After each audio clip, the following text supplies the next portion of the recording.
God in three persons, blessed Trinity.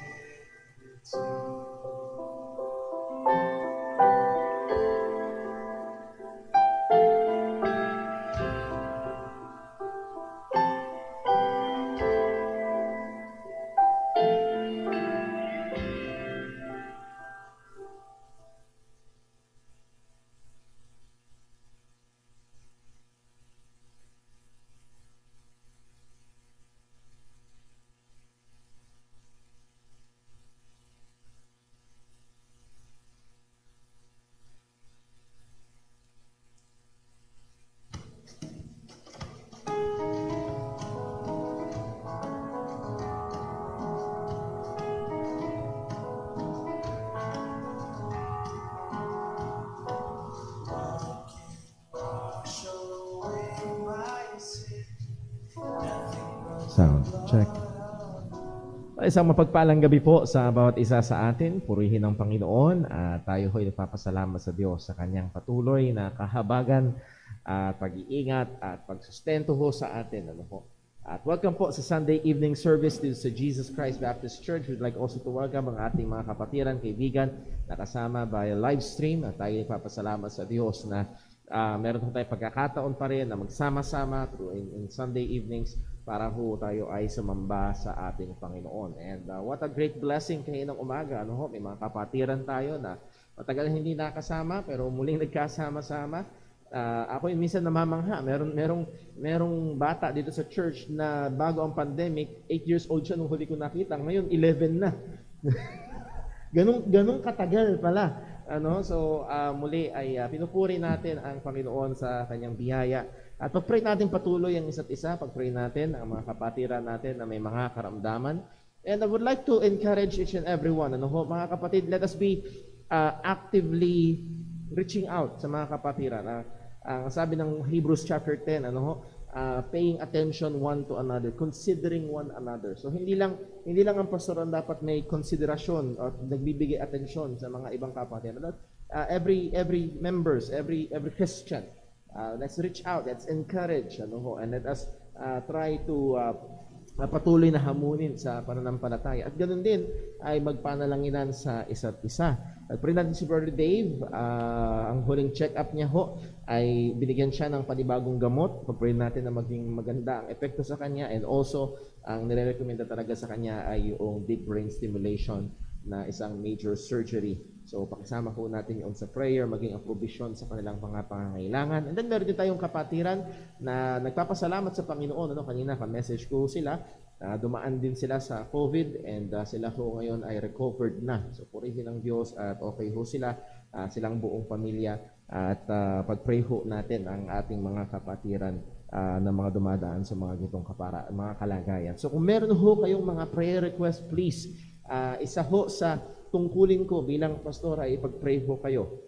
And mas maipag-pray ko ho kayo ng mas mainam kung may mga particular kayong mga prayer request na sinesend ho sa akin. Hindi kailangan hintayin ng Friday ng ating OPM or online prayer meeting to send your prayer request. Kahit midweeks or any time, any day of the week ay nais ko ho kayong anyayahan na o encourage na send your prayer request para maipag-pray ko lang po kayo.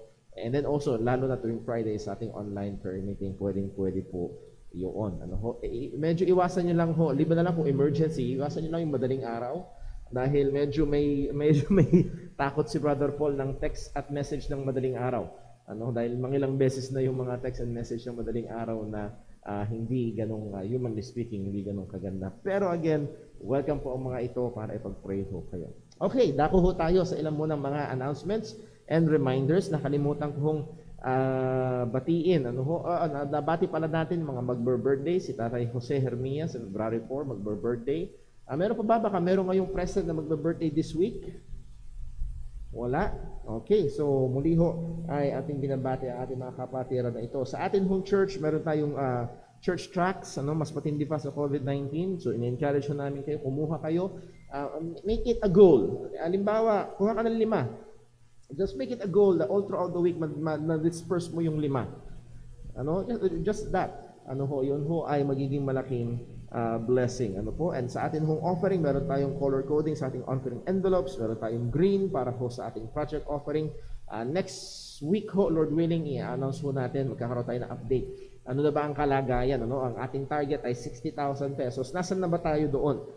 Para lang ho, ma-encourage tayo, mahamon tayo sa lalo pang pagtatapat sa bagay ho na yon, ang ating white envelope sa ating missions giving, mayroon tayong mga sinusuportahan, at brown envelope sa ating general offering para ho sa mga paggastos po natin dito sa ating hong gawain. Ano po? So sana, wag niyong gawin yung dati niyong nilalagay sa offering, then hahatiin niyo lang sa tatlo. Ano ho? Baka naman ho hindi ho umabot yung ating hong mga panggaso. So ang hamon ho sa atin dito, mag-step up po tayo, isama ho natin sa pagbabudget natin ang patuang gawain ng Panginoon, ang mga bagay ho na para ho sa kakalago pa ng gawain ng Panginoon dito ho sa ating iglesia.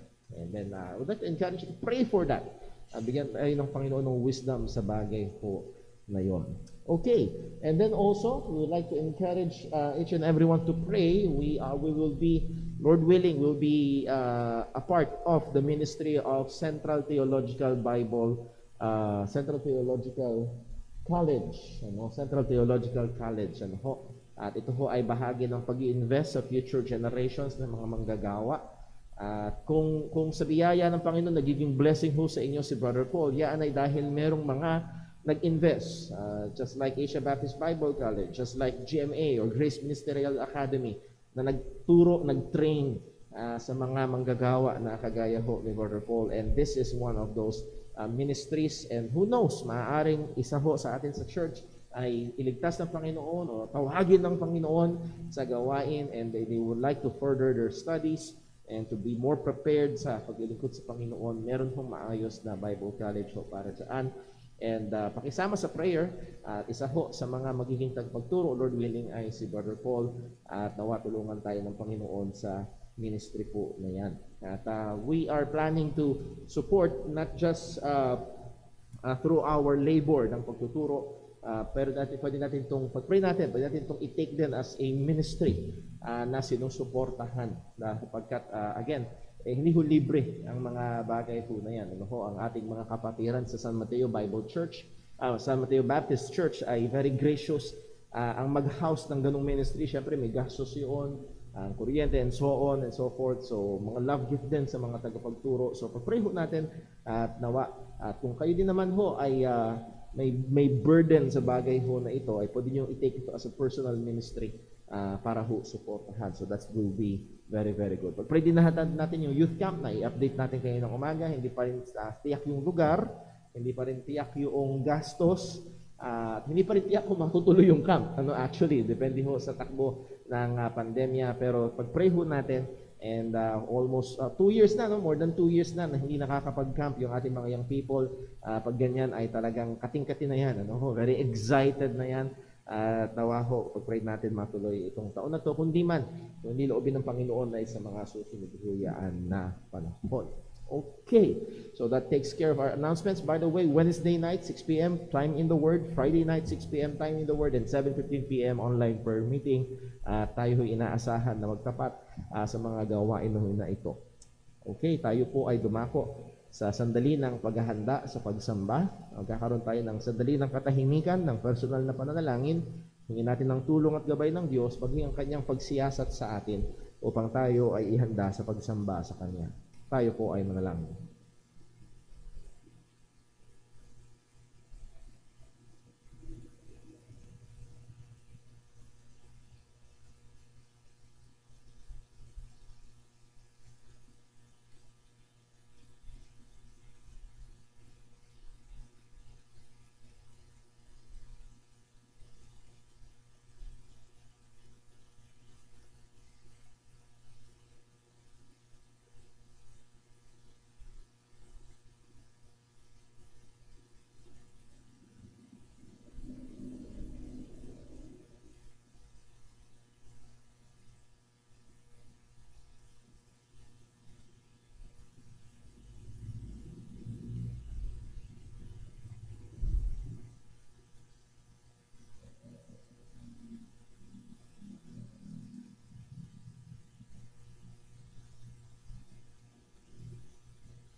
Tayo po'y manalangin.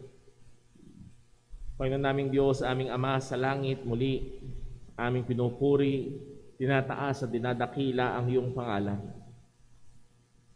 Inihahayag namin at tumutungtong kami sa katotohanan na walang ibang Diyos liban sa iyo. Walang kagaya mo, perpekto sa kabanalan at sa lahat ng iyong mga katangian. At tunay, O Diyos, ang sinabi ng iyong salita, ang aming paraan at ang iyong paraan, ang aming kaalaman at ang iyong kaalaman ay magkalayo. Napakataas, napakaganda, napakatuwid.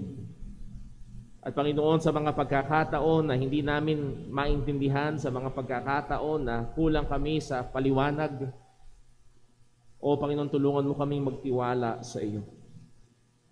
Lord, amin pong hinihiling sa amin pong gawain ngayong gabi, walang ibang maitaas kundi ikaw lamang. Tulungan mo po ang bawat may bahagi sa gawain, sa pangangaral, sa pananalangin, sa pagbabasa ng iyong salita, sa pagkakaloob. Nanawa lahat ng ito, Panginoon, tunay nga masumpungan mo na ginagawa namin para sa kapurihan ng iyong pangalan. Lord, napakadali na mahulog sa kalagayan ng mga ito ay mechanical na lamang. Please help us to be watchful. Sadyain namin na tunay na ikaw ay purihin at sambahin. Sa lahat ng aming gagawin, nandun nga ang pagmamahal, sapagkat kung wala ang pagmamahal o pag-ibig, ang lahat ng ito ay parang walang kabuluhan. O Panginoon, ingatan mo kami, maging aming mga kapatiran na dumadaan sa mga iba't ibang mga pagsubok, kabigatan, o maging karamdamang pisikal. O Panginoon, ang iyong katotohanan, nawa ang siyang humawak sa amin sa bawat isa, na alam namin ang lahat ng nangyayari ay sa ikabubuti ng mga minamahal mo. O Panginoon, ikaw ang maitaas sa lahat ng ito. Tulungan, gabayan, ingatan mo po kami. At lahat ng ito ay aming hiling sa ngalan ng aming Panginoong Jesus. Amen.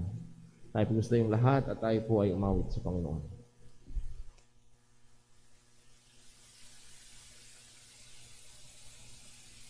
Tayo po umawit. Awitin po natin, Leaning on the Everlasting Arms.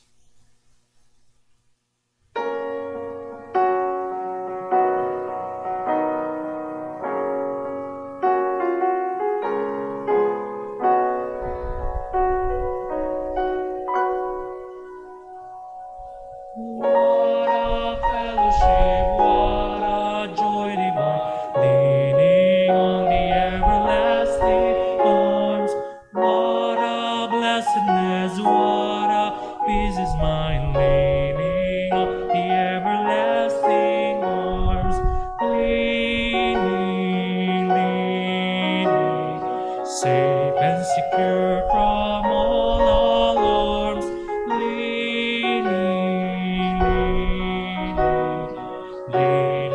on the everlasting arms. Oh, how sweet to walk in this pilgrimage, leaning on the everlasting arms. Oh, how bright the path goes from day to day, leaning on everlasting arms, leaning,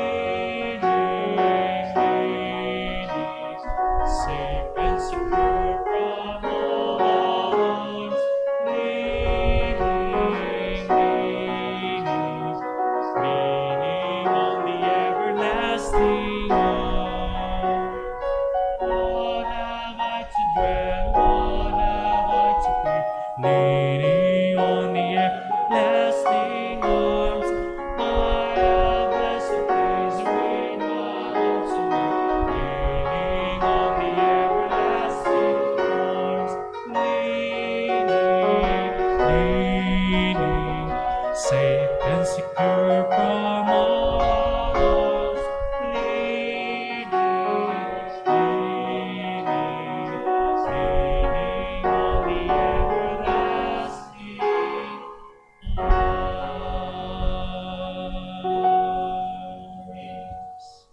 Matilip tayo na tayo.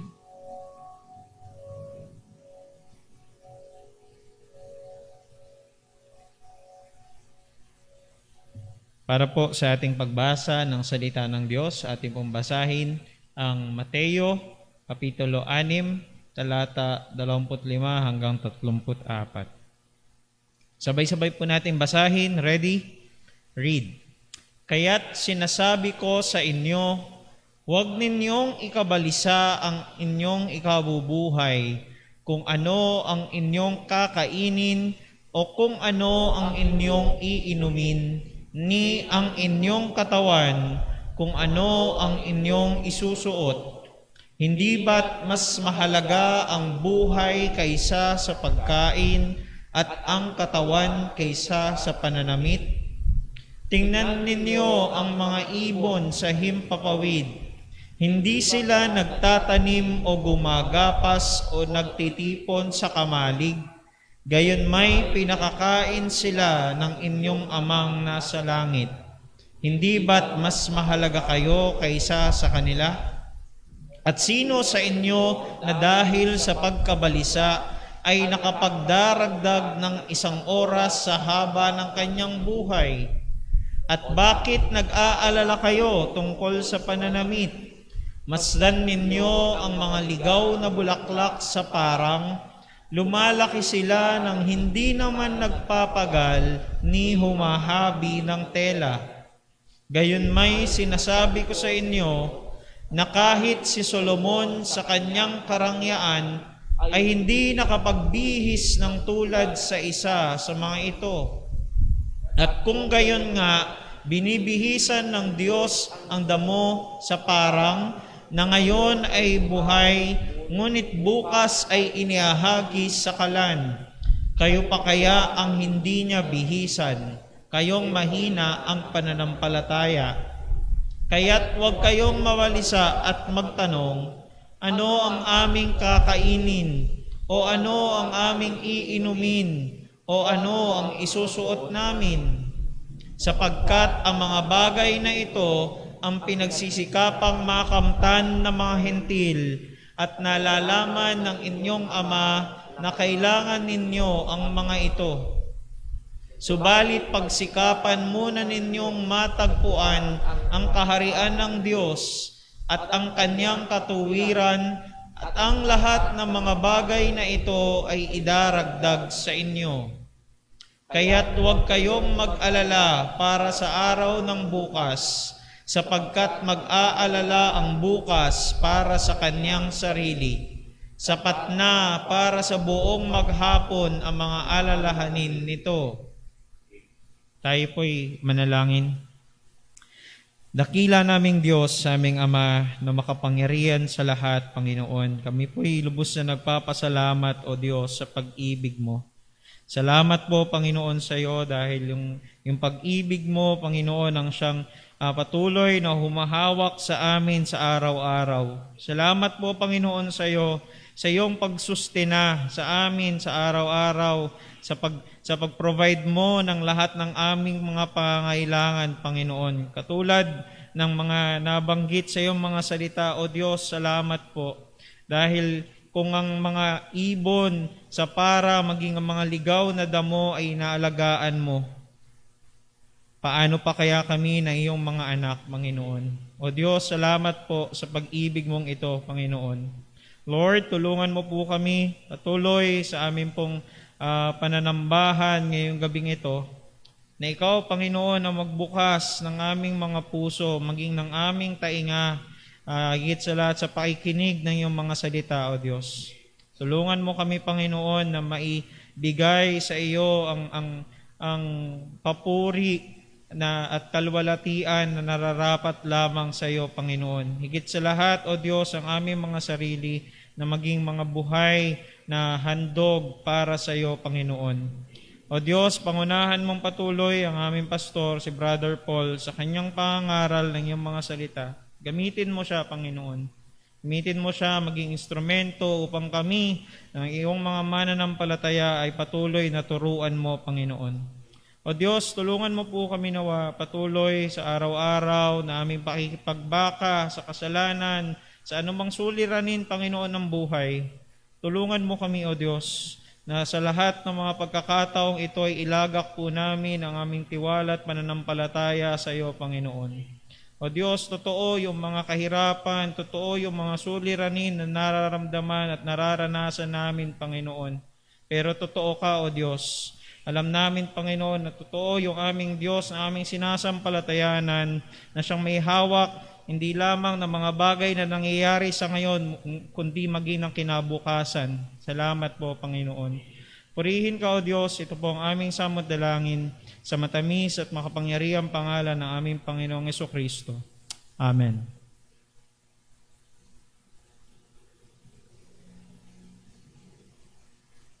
Tayo po ulit tumawid sa Panginoon na awitin po natin, Rock of Ages.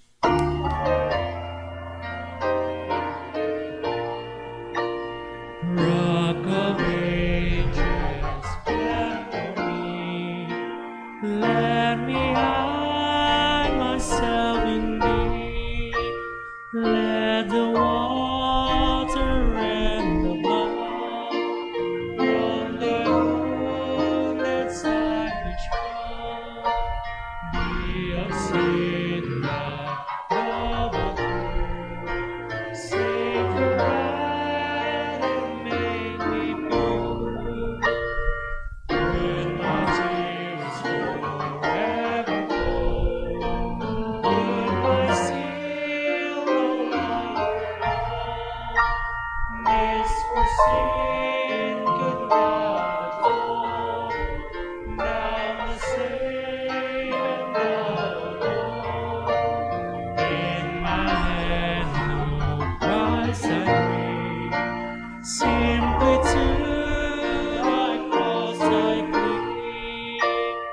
While I draw this fleeting breath, when my eyes shall close in death, when I rise to worlds unknown, and the only on my throne, Rock of Ages, left for me. Let me hide myself in thee. Matili po tayo nakatayo.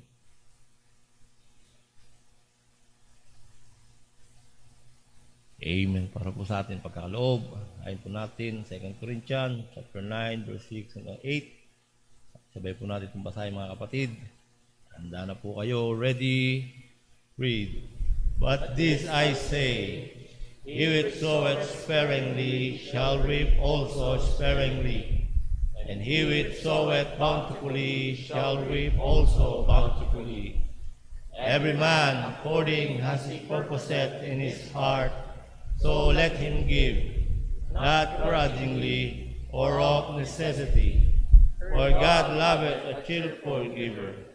And God is able to make all ways abound toward you, that ye, always having all sufficiency in all things, may abound to every good work.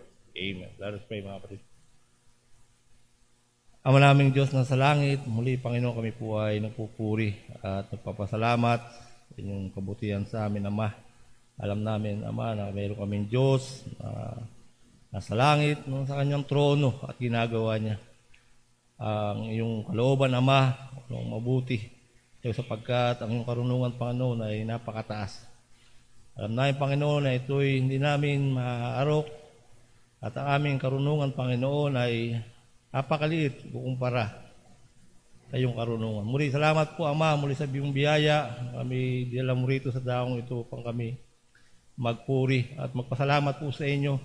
Lalong-lalo na po, Ama, sa kaligtasan na yung ginawa sa amin, Panginoon.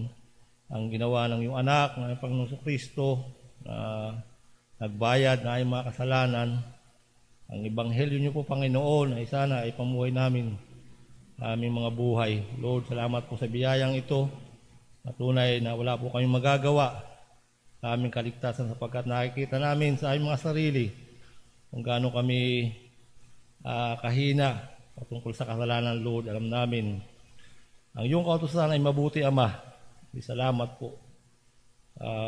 Kami po ay nakikita namin ang aming mga sarili sa iyong kautusan kung gaano katindi ang kasalanan, Panginoon, ang ginawa ng kalabang diablo sa amin. Lord, tulungan niyo po kami bilang yung mga anak, yung pamumuhay sa dakong ito.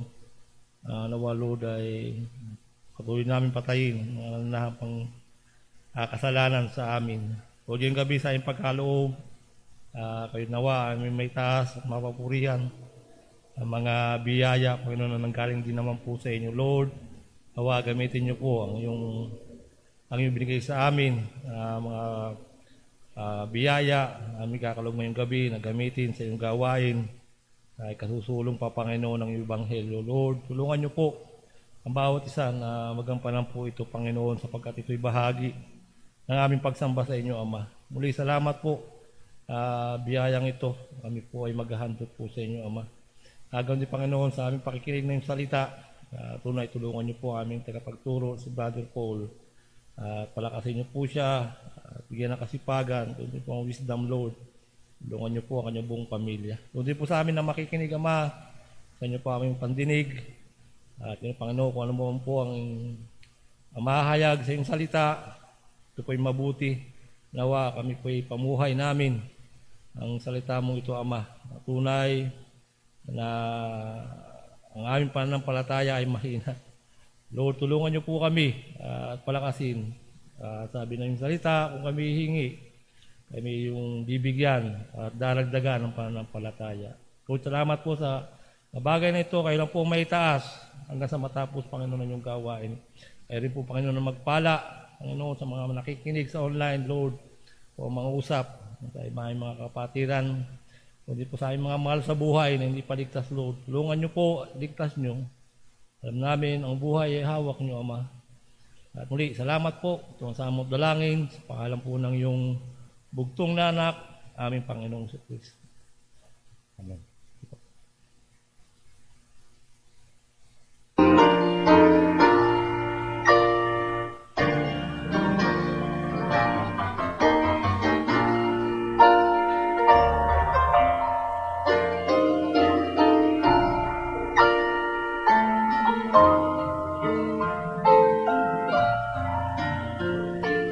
Tayo po ay magsing lahat.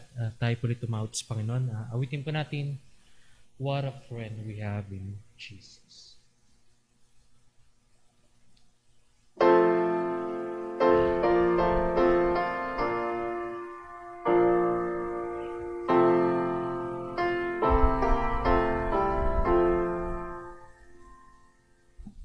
What a friend we have in Jesus. All our sins and griefs to bear. What a privilege to carry everything to God in prayer. Oh, what peace we often pray. Oh, what needless pain we bear. All because we do not carry everything to God in prayer. How we triumphs and temptations. Is there trouble anywhere? We should never be discouraged. Take it to the Lord in prayer. Can we find a friend so faithful? Oh, will all our sorrow share? Jesus knows our every weakness. Take it to the Lord in prayer. Are we weak and heavy laden?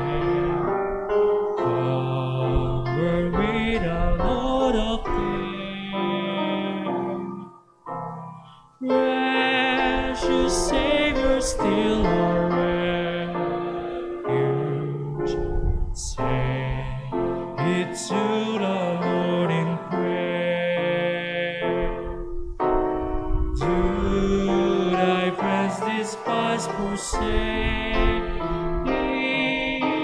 Sing it to the Lord in prayer. In his arms he'll take and shield thee. Thou wilt find a solace there. Magsiproponda.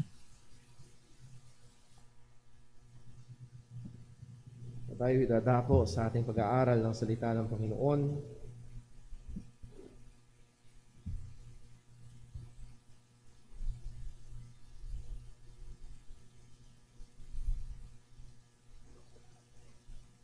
"22 years ago ay may nangyaring isang bagay or inakhalang mangyayari na isang bagay na sumindak o nagdulot ng matinding pagkatakot sa napakaraming mga tao. And I know maybe some of you 22 years ago ay hindi pa buhay, pero I can still remember na ito ay laman ng balita mula umaga hanggang gabi. Ito ay usapan ng mga tao kahit sa barberia o tinatalakay ng mga businessman. Lahat ng mga bahagi ng ekonomiya at ng mga sektor, maging sa medisina, sa mga bagay-bagay na may kinalaman sa ekonomiya, lahat ay nag-aalala. Lalo na habang ang maraming mga bagay ay increasingly nagiging computer dependent noong panahon na yon. Akala nila ang mga power plant, ang mga life support system, ang mga traffic signals, ang telecommunication, even ang mga nuclear weaponries ay maaaring mag-haywire at maaaring magkaroon ng uncontrolled detonation or launching. At sa iba maaaring, oo nga, Brother Paul, naalala ko yan, yung tinatawag na Y2K bug. Na seemingly pag ang oras o dumating sa year 2000, ang mga internal clock nitong mga computer na ito ay magzi-000 at hindi daw kayang i-process and so on and so forth, at magkakaroon ng malaking crash at talagang magiging pandemonium, magiging napakagulo ng paligid. At marami ang nag-alala, and even may mga Kristiyano na maging sa ibang mga lugar na nag-alala sapagkat tila baga ito ay parang doomsday na.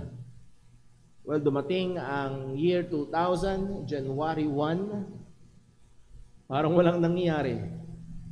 And sabi nga nung kanta, my life will go on.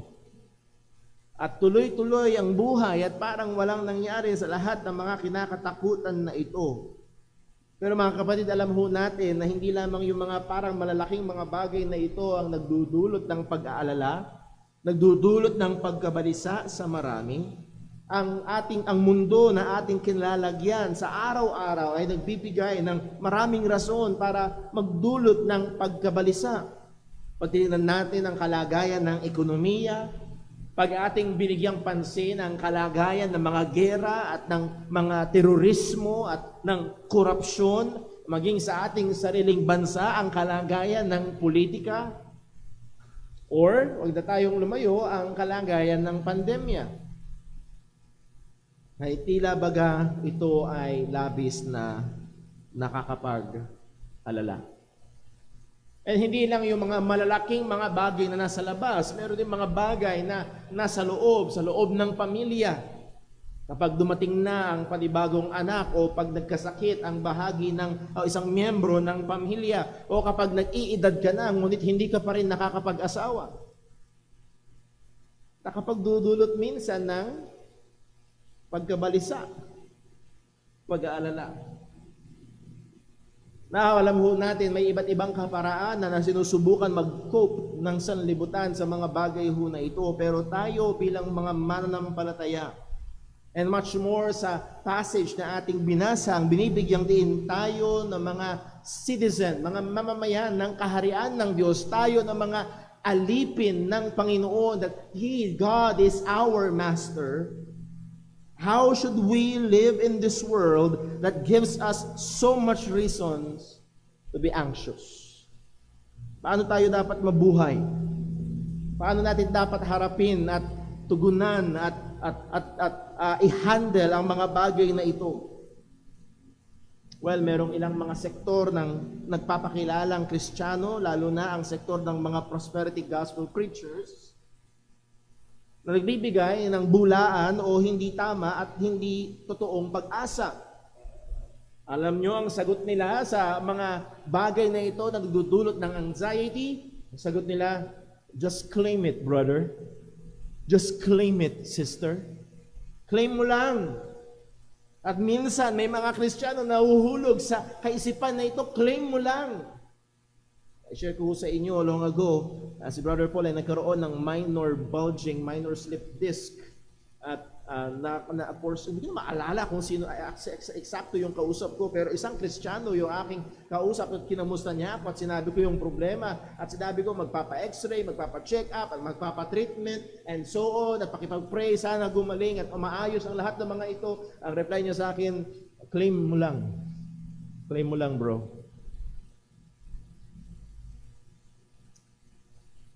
Or yung iba, just think positive. Ito ang payo ng mga mangangaral kagaya ni Joel Austin, just think positive because you attract the energy. Ano, pag you think positive, you attract positive energy. When you think negative, you attract negative energy. Naalala ko ho, merong tayong kapatiran na nagsasabi, nakikipagkwentuhan siya sa isang kaibigan na nagpapakilala ding mananampalataya at sinasabi niya yung problema at ang sabi nung kanyang kausap, ay sis, wag mong isipin yan kasi pag inisip mo yung negative, yun ang mangyayari. So just think positive. Yung iba, basta maging faithful ka lang sa pagbibigay. Lalo na sa tithing. Kasi sabi ni Lord, pag faithful ka daw sa tithing, bubuksan niya ang duranghawan ng langit at ibubuhos niya ang pagpapala. So ang sagot sa lahat ng problema ay 10%. And literally, merong mga mangangaral at akala nila yun ang solusyon. By the way, we do not believe. Pwede natin pag-usapan, pero we do not believe and walang anumang utos sa New Testament Church to give 10%. Wala. Merong utos to give sacrificially. Pero hindi yung 10%. Na kung gusto mong ibigay yun, you are free to do so. Pero hindi tayo sakop ng utos na yun. Pero ano nga ba ang solusyon? Ang sabi rin ng iba, just stay close to God. Dahil pag malapit ka kay Lord, pag malakas ang faith mo kay Lord, ikaw ay magiging laging healthy, wealthy, and problem-free. Again, ito ang pangako ng prosperity gospel. Pero ito ho ba ang sang-ayon sa salita ng Diyos? Let me quote John MacArthur. Ang sabi niya sa kanyang book, which is I highly recommend if you're struggling with anxiety, yung kanyang book na Anxious for Nothing. Ang sabi niya, when you or I worry or anxious, we are choosing to be mastered by our circumstances instead of by the truth of God. Pag tayo daw ay nababalisa at pinipili nating mabalisa, ay pinipili natin na tayo ay pangunahan ng ating sirkumstansya at hindi ng salita ng Diyos. And in that statement, I believe na handoon ang solusyon. Ang solusyon sa pagkabalisa ay kung ano ba ang sinasabi ng salita ng Panginoon. Ang solusyon sa pagkabalisa, oo, maging ng mga mananampalataya na maaaring malagay sa mga ganong sitwasyon ay pakinggan, bigyang pansin, pagbulay-bulayan, pag-aralan ang mga katotohanan ng Panginoon. At isa ho sa pinaka-kilalang passage na may kinalaman sa ganitong paksa ay walang iba kung hindi ang ating binasa sa Matthew chapter 6. And to that passage, I would like again to invite you to open your Bibles please sa Matthew chapter 6. At babasahin ho natin mula verse 25 hanggang verse number 34. Matthew chapter 6 verses 25 to verse number 34.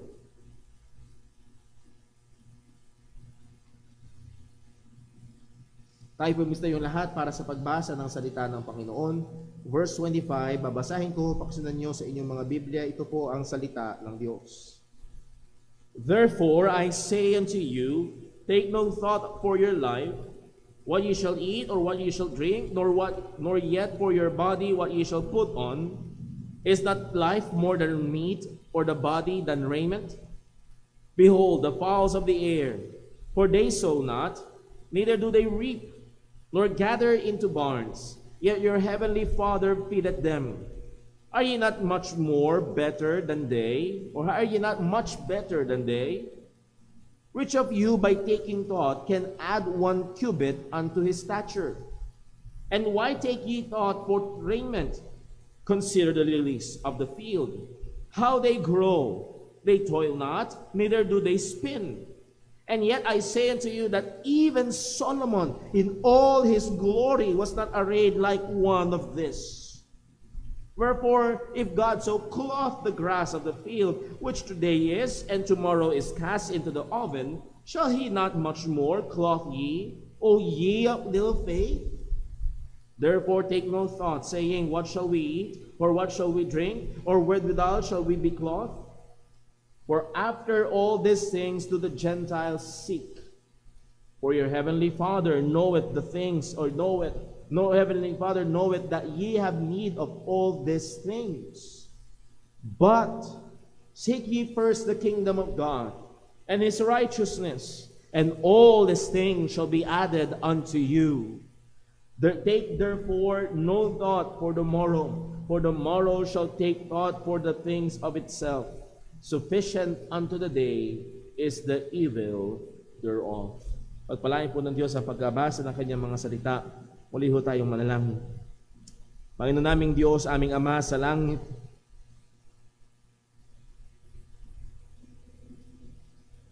totoo, we are of little faith.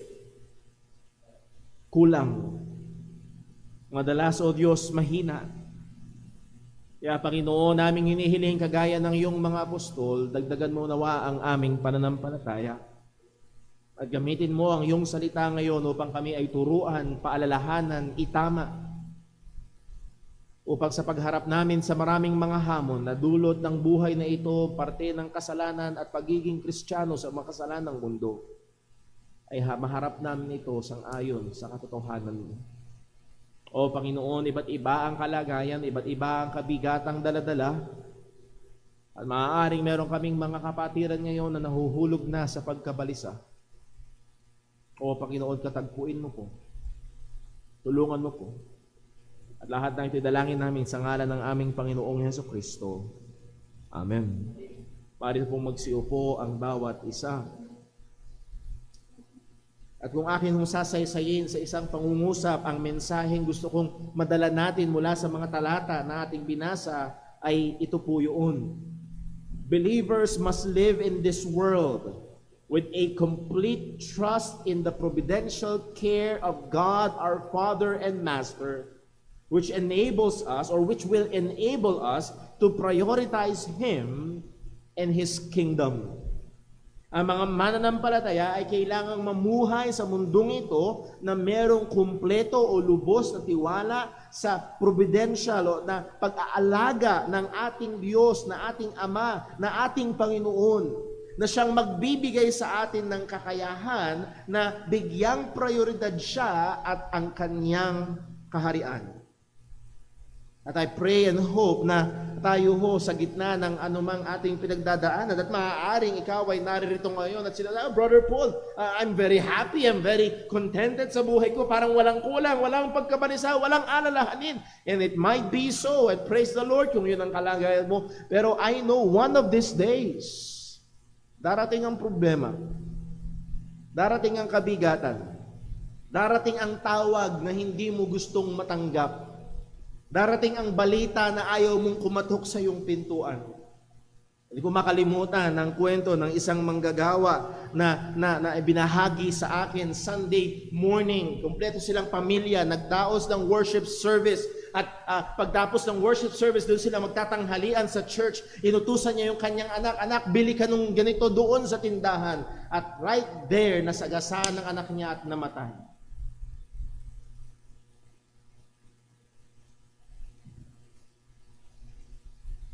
Hindi immune ng mga Kristiyano.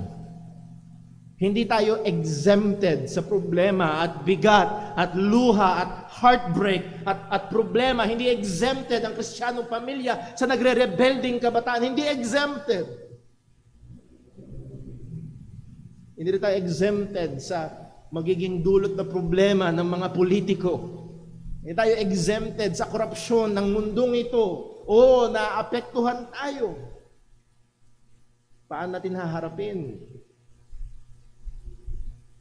Pwede tayo mahulog sa pagkabalisa, sa labis na pag-aalala na halos nawawalan na ng pag-asa, o pwede nating tingnan ang katotohanan ng Panginoon at kilalanin ng ating soberanong Panginoon na may hawak ng lahat ng ito.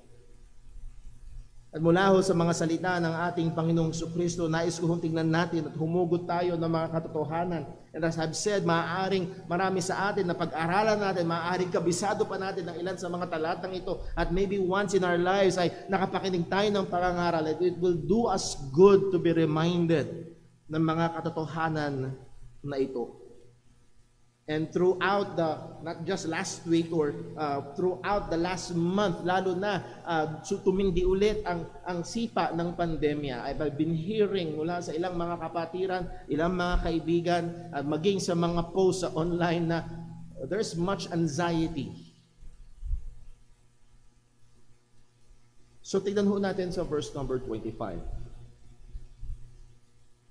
Ang sabi ng ating Panginoong Jesus ay ito, "Therefore," and again, kung kayo ho ay mapanuri sa pagbabasa, therefore, it's a conclusive word.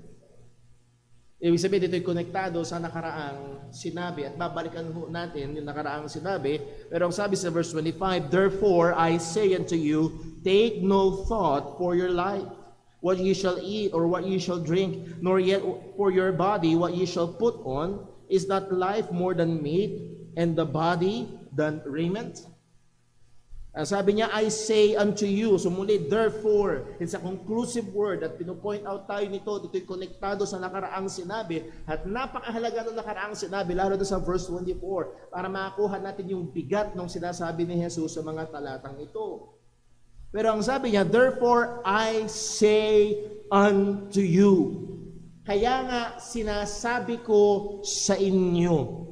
And muli, napakahalaga na lalo na tayo bilang mga nagpapakilalang mananampalataya na yes, ang daming sinasabi ng mundo, ang daming sinasabi ng mga ekonomista, ang daming sinasabi ng mga politiko, ang daming sinasabi ng media, konting search lang sa Facebook, konting search lang sa social media or sa YouTube, maaari ka talagang mawalan ng pag-asa. Pero nais ko hong hamunin at encourage ang bawat isa sa atin. Let's pause for a while and listen not just to the things na sinasabi ng sanlibutan, but let us listen to our Lord and Savior. And He says, "I say unto you." Maaaring ikaw ngayon ay isang ina na nahuhulog sa pagkabalisa o isang ama na hindi mo na alam ang iyong gagawin o isang kabataan hindi mo alam ang direksyon na iyong tatayhakin. Listen to Jesus. "I say unto you." Ang sabi niya, take no thought for your life. Teka muna, Brother Paul, parang huwag mong isipin ang iyong buhay. Huwag mong bigyang pansin. Huwag mong alalahanin. At maaaring sa unang basa ay ang dating nito sa iba ay para yatang hindi tama yun, Brother Paul. Now, let me point out first na ang ating Panginoong Jesus ay hindi nag-a-advocate ng carelessness or just a carefree living na hindi ka nag-aalala o hindi siya nagpo-promote ng idleness. Hindi siya nagsasabing huwag kang magplano, hindi siya nagsasabing huwag ka trumabaho, hindi siya nagsasabing wala kang gagawin. Hindi yun ang punto ng ating Panginoong Jesucristo. The admonition here, the point here is not to be idle or not to think or use wisdom, but rather not to be anxious. That very word, take no thought, sa Greek word, ang ibig sabihin, merimnao, na ang ibig sabihin is do not be anxious. Huwag kang mabalisa. And again, hindi ho ito ibig sabihin na huwag mong alalahanin ang problema. Tayo ay inuutusan ng Panginoon na maging mapagplanuhin, maging mapaghanda. Ang sabi, the horse is prepared unto the day of battle. Nahando ng paghahanda para sa labanan. Pero huwag tayong mabalisa tungkol sa labanan. Bakit daw po? Bakit daw huwag tayong mabalisa? At saan-saan daw tayo bagay hindi dapat mabalisa? Ang sabi ho ng salita ho ng Panginoon sa atin, huwag ka daw mabalisa saan? What ye shall eat or what ye shall drink, nor yet for your body what ye shall put on. And is not this the basic, very basic needs ng tao? Food, shelter, and clothing. Hindi, wag mong alalahanin kung ano ang iyong kakainin. Wag mong alalahanin kung ano ang iyong iinumin. Wag mong alalahanin kung ano ang iyong dadamtin o isusuot. At maaaring sa panahon natin, sa ating mismo dito, nagkakamot tayo ng ulo. Bakit? At again, kung ilalagay natin sa konteksto ng panahon ng ating Panginoong Jesucristo, these are the very everyday worries. Ang napakadami. Saan kukuha ng kakainin? Saan kukuha ng idadamit? At yung mga damit noon na hindi ka tulad ng damit ngayon. Meron ako mga damit ngayon na 10 year, 15, high school pa lang ako, sinusuot ko na. Hanggang ngayon, nahandyan pa rin at ginagamit ko pa. Yung mga damit noon, hindi ganun kahusay ang mga kaparaanan ng produksyon. Madaling masira. Napakamahal. Ewan tataka kayo, lalo na sa lumang tipan, bakit ang pambayad damit? Kasi ang damit ay napakamahal. Hindi ka pwedeng pumunta lang sa Walter o sa Tiangge. Walang ukay-ukay. Wala. So narito, ang sabi ng ating Panginoong Jesucristo, wag kang mabalisa sa kung ano ang iyong kakainin, wag kang mabalisa sa kung ano ang iyong iinumin, at wag kang mabalisa kung ano ang iyong susuotin para sa iyong katawan. Bakit daw po? Ang sanong at nagbigay ng rhetorical question ng ating Panginoong Jesucristo sa bandang dulo ng verse na ito, sa verse 25, sabi, Is not life more than raiment? Or is not life more than meat, and the body than raiment? It is an argument from lesser to greater. Hindi ba mas mahalaga ang buhay kaysa sa pagkain? At mas mahalaga ang katawan kaysa sa damit? Anong sagot dito? Yes or no? Yes. Mas mahalaga ang anuhin pa ang damo kung patay na ang kabayo. Mas mahalaga ang buhay na kabayo. Kung inaalaala mo ay ang pagkain at inumin, ang sabi ni Jesus, mas mahalaga ang buhay. And then, hindi lang yun, mas mahalaga ang katawan kaysa sa damit. Dahil aanin mo ang damit kung walang katawan. Mas mahalaga ang katawan. So, ang punto ay ito. Remember, kung yung ating pinagsimulan, therefore, sa verse 25.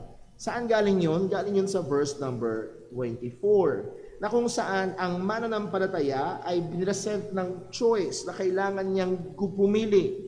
Ang sabi sa verse 24, kung babalikan natin, no man can serve two masters.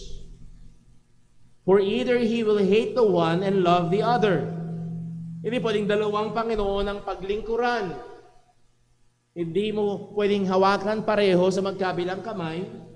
Ang sabi niya, or else he will hold to the one and despise the other. At sa bandang dulo, ang sabi, ye cannot serve God and mammon. At yung mammon dyan ay pumapatungkol sa kayamanan, sa mga material na bagay. At ang punto ay ito, you cannot dedicate your life both to God and to material things. It's either ikaw ay nabubuhay para sa Diyos o nabubuhay ka para sa mga material na bagay na ito. At ano ang desisyon at ano ang tamang pagpili ng isang mananampalataya? Sino ang kanyang Panginoon? Sino ang kanyang paglilingkuran? Sino ang kanyang pipiliin bilang master? Walang iba kung hindi ang Diyos. And that is the implied answer. Sa verse 24, ang tama at dapat piliin na Panginoon, ang tamang master para sa mananampalataya ay walang iba kung hindi ang Diyos. At kung ang Diyos ang iyong Panginoon, kung ang Diyos ang iyong master, therefore I say unto you, huwag kang mabalisa.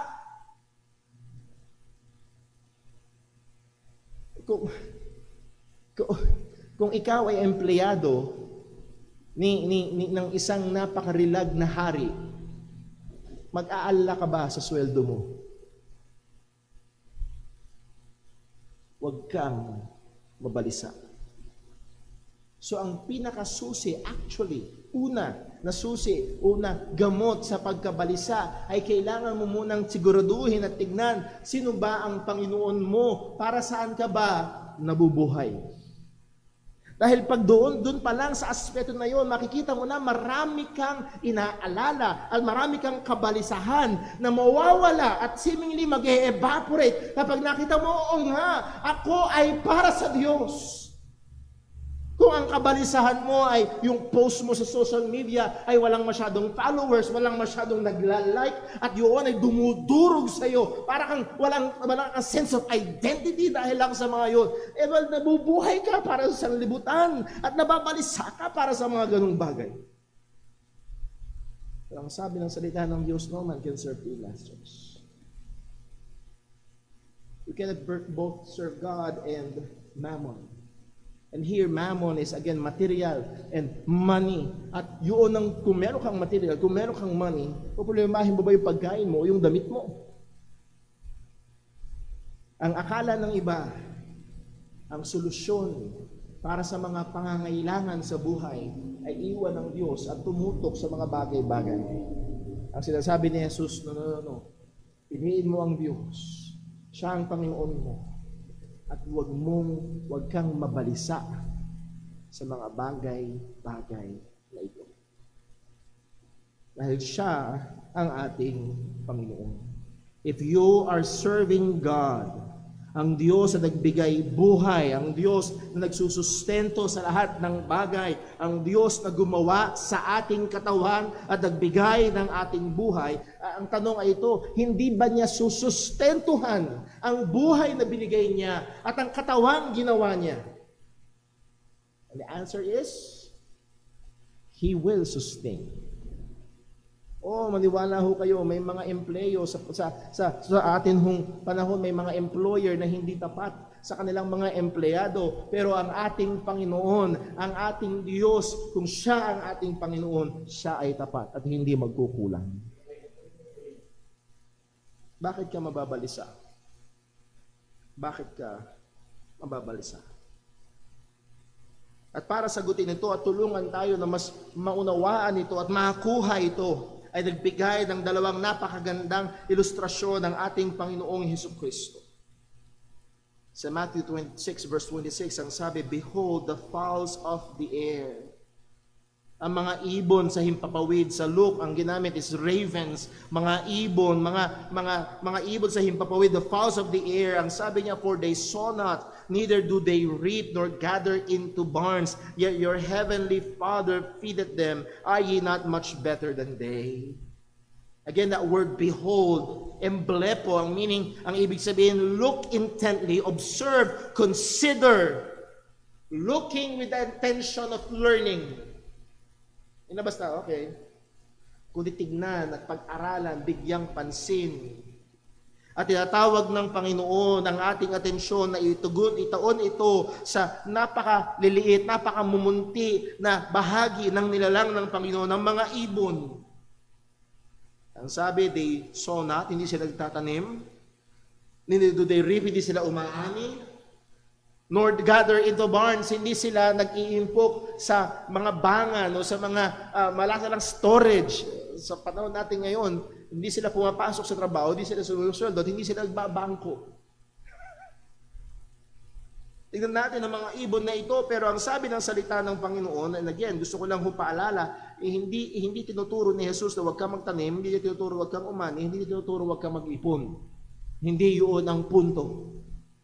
Ang punto ito, ang ibon na napakaliit kumpara sa tao at ang ibon na kulang sa kaalaman kumpara sa tao, hindi marunong magtanim at umani at mag-ipon. Ang tao, ina-assume na ginagawa ito. Pero kahit na gano'n ang kalagayan ng mga ibon, and by the way, ang ibon ay hindi tamad. Pag ang ibon ay tamad, mamamatay din sa gutom. May kasabihan, isang kahig, isang tuka. Saan galing yun? Sa mga manok. Tama? Isang kahig, isang tuka. Dahil ang manok, kumakahig. Tumatrabaho para may matuka. So hindi ito larawan ng katamaran at wala ka lang gagawin. Hindi yun ang pinupunto. Ano ang sabi? Sa verse number 26, ang paalala na sa atin ng ating Panginoong Hesukristo ay ito, yet your heavenly Father feedeth them. Ito ay hindi maikakailang katotohanan ng providential goodness ng ating Panginoon, ng ating Diyos. Na sa lahat ng kanyang mga nilikha, siya ay soberanong nangunguna at soberanong kumikilos at siya ay soberanong nag-aalaga at araw-araw nagbibigay ng sustento sa mga nilalang niya. Sa Psalm 145 verse 15, ang sabi ay ito, the eyes of all wait upon thee, and thou givest them their meat in due season. Thou openest thine hand and satisfiest the desire of every living thing. It means every living thing. Na maging yung mga napakaliliit na organismo sa ilalim ng dagat na hindi kita ng mata ng tao, pero sila'y kumakain pa rin. Ang kanilang kinakain ay mula sa kamay ng Diyos.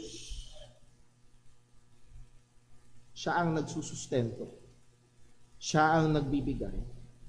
At ang sabi ng ating Panginoong Hesus, kung ang mga ibon na ito ay inaalagaan at pinapakain ng ating Ama sa langit, meron siyang tanong, are ye not much better than they?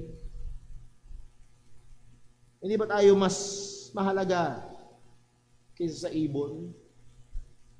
And by the way, ang verse, hindi ito ang pinaka-topic, pero ang verse na ito ay magbigay dapat sa atin ng impormasyon, lalo na sa mga grabe pagdating sa animal rights, na parang pantay ng karapatan ng tao ang karapatan ng hayop.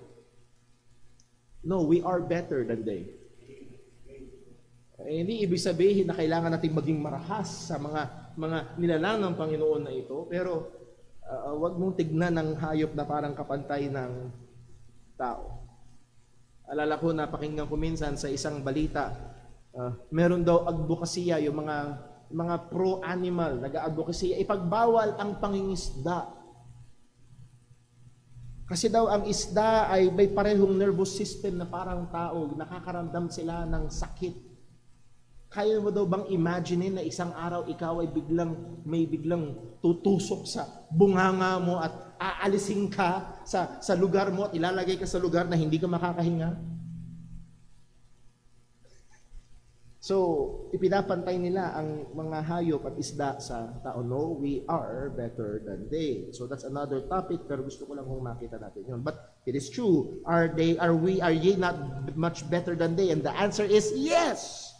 We are much better than they. Man is the crown of God's creation. We are created. We were created in the image and likeness of God. Hindi ba niya, ang punto nga is from lesser to greater. Kung yung lesser ay sinusustentuhan ng Panginoon, hindi ba yung greater? So muli, ang pagkabalisa ay nagpapakita at nagsasabi sa harapan ng Diyos, Lord, wala akong tiwala. Yung ibon pinapakain, pero wala akong tiwala. Magpapakainin mo ako. Yun ang sinasabi ng pagkabalisa. Sabi ng Psalm 34 verse 10, the young lions do lack and suffer hunger, but they that seek the Lord shall not want any good thing. Please take note, they that seek the Lord, they do not seek the good thing, they seek the Lord. And it is the Lord who provides the good thing. At hindi lang ho yun, may hamon ng ating Panginoong Yesus sa verse 27, kung babalik tayo sa Matthew chapter 6, verse 27, which of you by taking thought can add 1 cubit unto his stature? Sino sa inyo, by taking thought, ano lang yan sa pag-iisip, kung hindi sa pagkabalisa, kung uubusin mo ang iyong oras sa pag-aalala, na ikaw ay ilulugmok ng pag-aalala, na hindi ka na maka-operate at hindi ka na maka-function ng maayos sapagkat lagi ka na lang nag-aalala at ikaw ay takot na takot at nawawalan ka ng pag-asa. Tanong, ano na itutulong? Nadadagdagan ba? Ang ginamit dito, shall add 1 cubit to your stature. At this is using one measurement to pertain to a different measuring. 1 cubit, sukat yan sa iyong stature, sa iyong katangkaran. At yung pinupunto dito ay hindi yung physical na tangkad, kundi pinupunto dito much more ay yung buhay. Kaya ho sa Tagalog version, sino sa inyo sa pagkabalisa nagkakapagdadagdag ng 1 oras? Actually ho, pag pinakinggan nyo ho ang mga espesyalista, pag ikaw ay nababalisa, ang anxiety ay nagdudulot ng depression at ang depression ay nagdudulot ng maraming karamdaman. Actually, hindi nadadagdagan ang oras mo, nababawasan. At anong saysay ng pagkabalisa? Sapagkat hindi ikaw ang may hawak na napakaraming bagay na yung pinagkakabalisahan kung hindi ang Panginoon. And again, I'm not saying na tayo ay maging walang pakialam. Hindi yun ang punto. May pakialam tayo. Pero tayo ay tumitingin sa problema at tumitingin din tayo sa Diyos na may hawak ng mga problema at mga pangangailangan na ating kinakaharap. So no amount of anxiety can and will extend your lifespan. No amount of anxiety will fix your problem. So, ang punto ni Jesus, why? Bakit ka nababalisa? Walang saysay. Hindi nakakatulong. At actually, sabi nga ho ni John MacArthur, 3 times ang sabi ni Jesus, be not anxious, be not anxious, be not anxious. 1 time sabi ni Pablo, be careful for nothing, be not anxious for nothing. And sa paulit-ulit na utos yun ng Panginoon, ang ibig sabihin at ang punto ay ito, ang pagkikabalisa ay kasalanan sa Diyos. Kasi inuutusan niya tayo na huwag mabalisa. Sabi niya sa verse 28, kailangan natin medyo madaliin. Sa verse 28, ang sabi, and why take ye thought for raiment? This is another basic need. Pagkatapos ng nagsusustento sa katawan, ang buhay, ngayon naman ay nag-iingat sa katawan, which is ang damit. Why take ye thought? Ba't ka mag-aalala? Ba't ka mababalisa sa damit? Consider the lilies of the field, how they grow, they toil not, neither do they spin. Tingnan mo daw ang mga lilies, ang mga damo at mga halaman sa parang, ang mga bulaklak sa parang. Paano daw sila lumalago? Paano sila lumalago? They toil not. Yung toil dyan ay may kinalaman sa paghahabi, sa pagtatahi. Wala silang tahian. By the way, salamat ho sa nagpatahi ng barong na ito. Plug in ko lang. Pero walang patahian ng mga damo, walang patahian ng mga halaman, walang pa-customization ng mga bulaklak. Pero sabi ng salita ng Panginoon, they toil not, neither do they spin. Hindi sila gumagawa at hindi sila nagtatahi. Again, nire-relate ito kapareho ng mga ibon, hindi sila nagtatanim, hindi sila nag-aanit, hindi sila nag-iimpok. Pero napakatindi nung sinabi ng ating Panginoong Jesus sa verse 29, and yet I say unto you, sinasabi ko sa inyo, that even Solomon in all his glory was not arrayed like one of this. Kahit na si Haring Solomon, sino si Haring Solomon? Siya ang ikatlong hari ng Israel. Siya ay naghari na may 40 taon. At sangayon sa kanyang paghahari during the reign of Solomon, ito yung tinuturing na golden years ng Israel. Ito yung pinakamayaman, sila yung pinakamapangyarihan, ito yung pinakatanyag. Kahit yung mga hari at reyna mula sa ibang mga lugar, bumibisita para lang makita ang karilagan at marinig at ma-witness ang wisdom ni Solomon. Ganun katindi.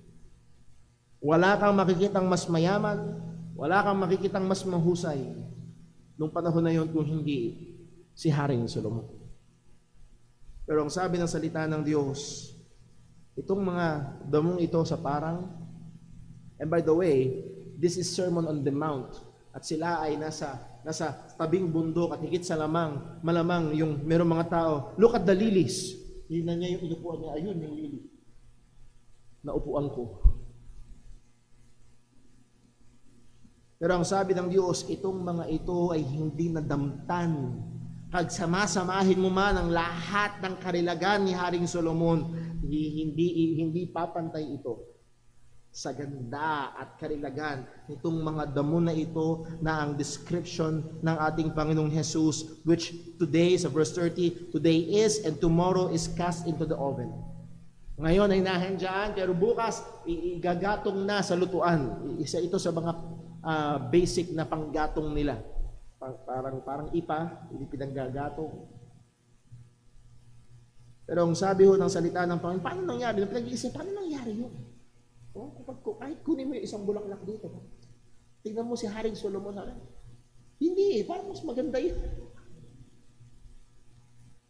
Higit sa malamang, hindi si Haring Solomon ang nagdidisenyo ng kanyang sariling damit. Higit sa lamang, mayroong mga napakahuhusay na mga sastre at mayroong napakahuhusay na mga designers. At maaari sa panahon natin ngayon, mayroon kayong mga damit na mga talagang nakikilala nyo, ito yung designed by.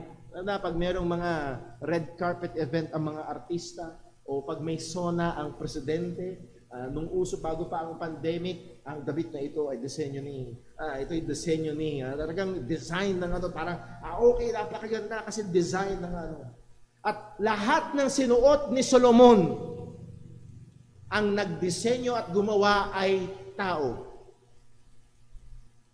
Pagdating sa damo, verse 30, wherefore if who? God so cloth.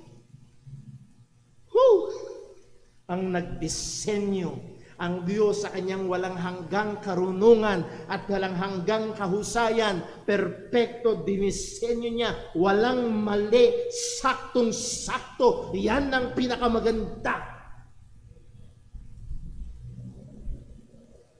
Kung sasabi ko, this is designed and tailored by Encinas. Oh mga kapatid, this is designed and clothed by God. Paano dadaig ang gawang tao sa dinisenyo at binihisan mismo ng Panginoon? Sabi niya, if God so clothed the grass of the field, which today is and tomorrow is cast into the oven, shall He not much more clothe you? And again, argument from lesser to greater. Kung yung damo ay binihisan niya, kung yung ibon ay pinakain niya, ikaw pa kaya? Ikaw pa kaya? Ultimately, ang pagkabalisa ay actually hindi pagtingin sa problema, kung hindi ang pagkabalisa ay hindi pagtingin sa Diyos. At dito sa huling 5 salita sa verse 30, tinukoy ng ating Panginoong Hesus talaga ang tunay na problema. Hindi yung ekonomiya, hindi yung presidenteng nakaupo sa Malacanang, hindi yung barangay captain, hindi yung may utang sa'yo, hindi actually yung asawa mo ang nagdudulot ng kabalisahan. Yes, problema silang lahat, maaari. Pero ang dahilan ng kabalisahan ay hindi ang mga bagay na ito na nasa labas. Ang dahilan ng kabalisahan ay ang maliit na bagay itong nasa loob. Ano yun? O ye of little faith. Ito actually ang sanhi at dulot ng kabalisahan. Ang kaliitan, ang kakulangan ng pananampalataya. In these few words, Jesus exposed the real problem and the real root of anxiety. It is but a manifestation of a weak, small faith. Hindi ho ako may sabi niya. Ang ating Panginoong Hesus ang may sabi niya. Ang kakulangan ng pananampalataya ay maaaring nanggagaling sa kakulangan ng kaalaman. Ang kakulangan ng pananampalataya ay maaaring nanggagaling sa sariling kayabangan. Alam niyo yun? Maaaring una, ang kakulangan ng pananampalataya maaaring dahil sa kakulangan ng kaalaman. Hindi mo alam ang mga pangako ng Diyos. Hindi mo alam ang mga katotohanan ng Panginoon. Kaya nga, kasama talaga sa paglago ng pananampalataya ay paglalim sa mga katotohanan ng Panginoon. Pangalawa, maaaring ang kakulangan ng pananampalataya ay galing sa kayabangan.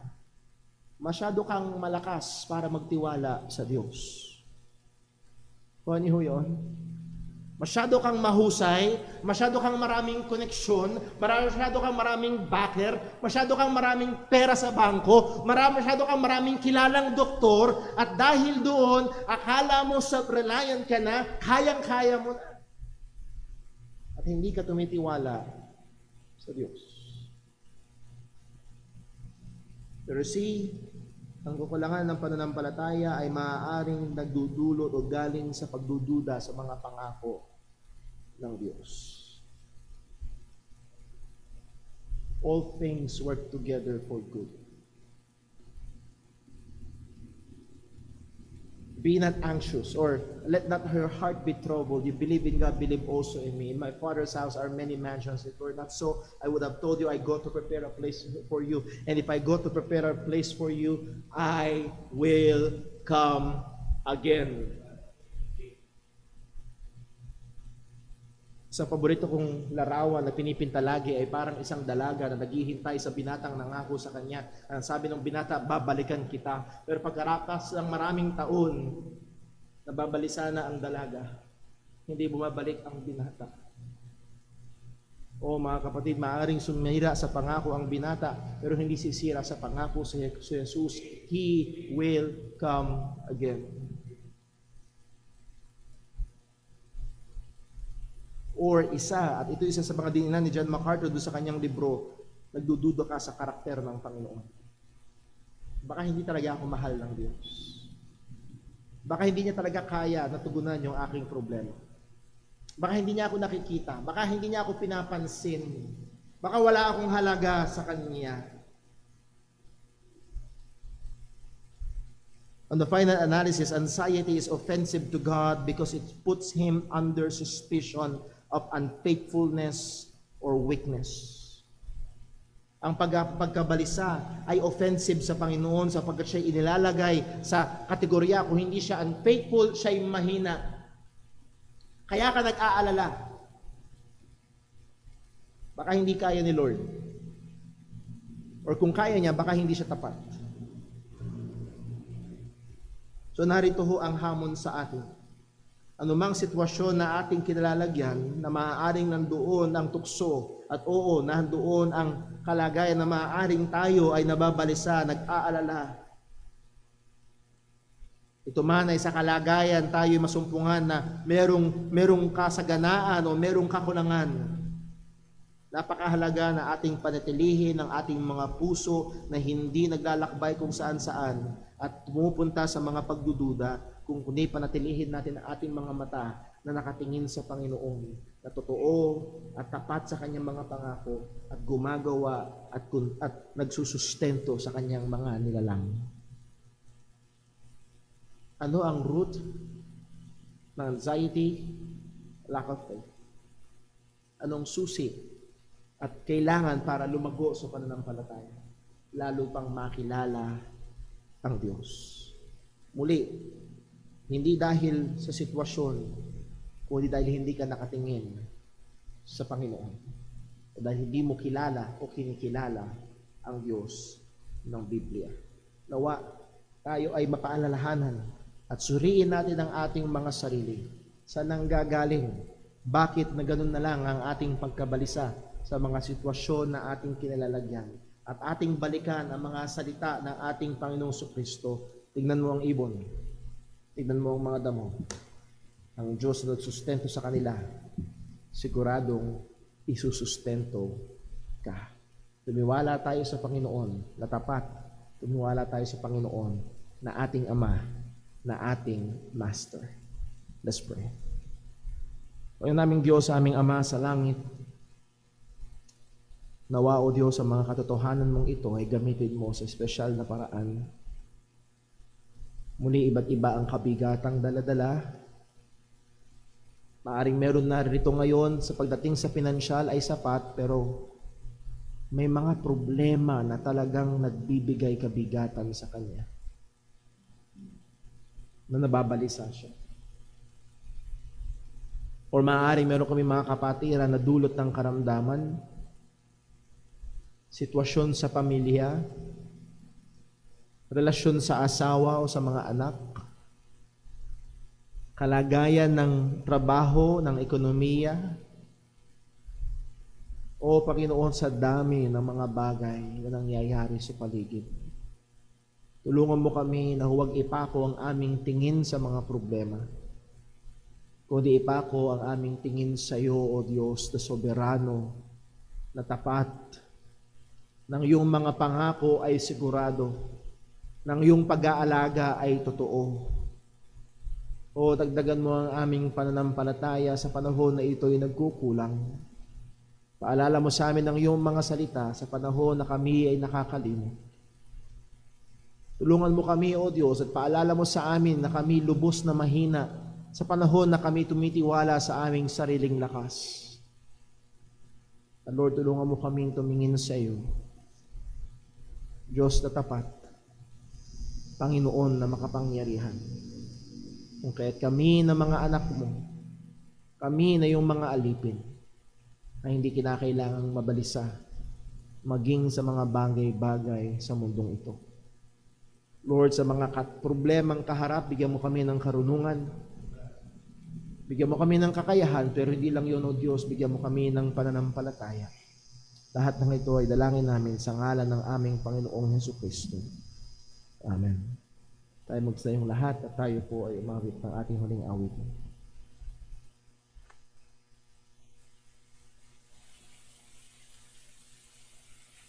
Tayo po yung mawit. Awitin po natin, To God be the glory.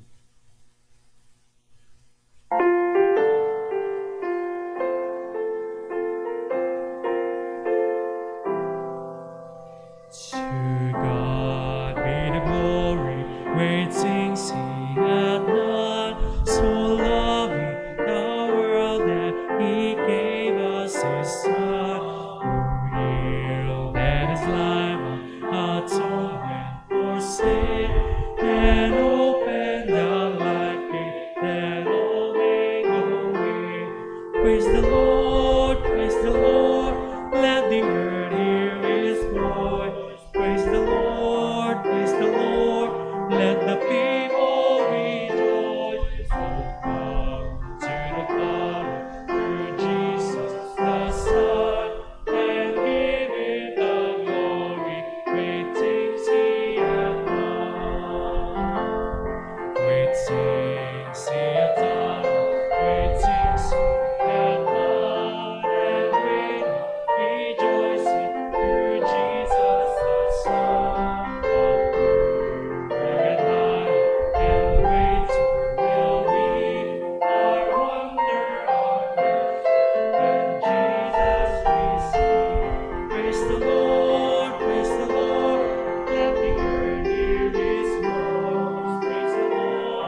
the Father, through Jesus the Son, and give it the glory, great things He hath done. Amen. Purihin ang Panginoon. Again, mga kapatid, I would like to encourage you. Muli, yung ating mga napag-aralan, mula ho kaninang umaga pa sa Sunday School, puspos ng Banal na Espiritu, kaninang umaga sa pangangaral, ang kautusan ng Panginoon ay pagbulay-bulayan natin.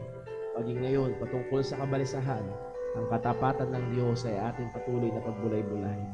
Tulungan nawa tayo ng Panginoon na hindi lamang maging tagapakinig, kundi maging tagaganap ng Kanyang mga salita, at patuloy tayong maging maliwanag na ilaw at maalat na asin saan niya tayo nilagay o tinawag. At ngayon sa ating paghiwa-hiwalay, mga kapatid, nawa ang pagmamahal ng ating Ama, ang pag-ibig ng ating Panginoong Hesukristo, at ang kapangyarihan ng Banal na Espiritu ay sumabawat isa sa atin.